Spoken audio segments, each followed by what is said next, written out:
the issue is not that the African American community or the Rondo community is looking to have an arts and culture district, and Frogtown is looking to have an arts and culture district, and that those two overlap, and there's some tensions around that. The problem is that funders, that the city, that these bigger organizations, whether that's Lisker or anybody else, wants us to have to make these decisions, right? And they want us to fight over those resources while still always being pushed to collaborate, even though we're like constantly being set in competition with each other.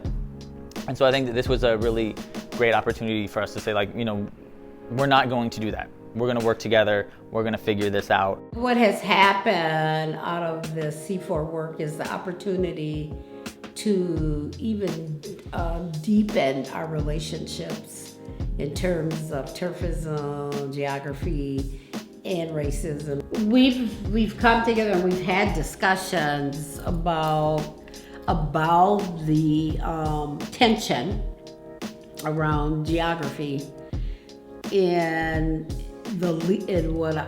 for me, which is very important, is that the leadership of Frogtown Neighborhood Association, our leadership, we have come to a very strong decision that we're going to work together and that we're not going to let the neighborhood decide that there's going to be this split.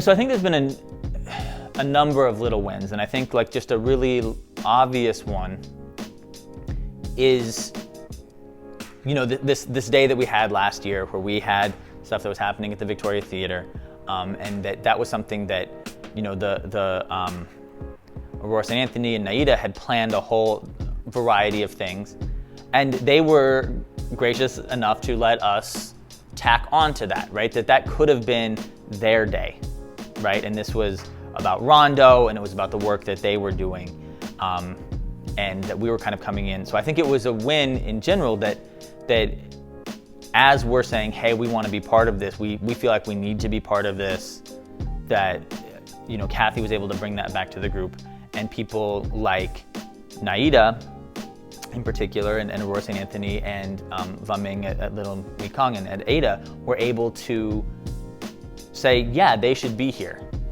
even though our existing is potentially competition to work that they're doing. We're working together, folk. This is one community, and that, it's for everybody.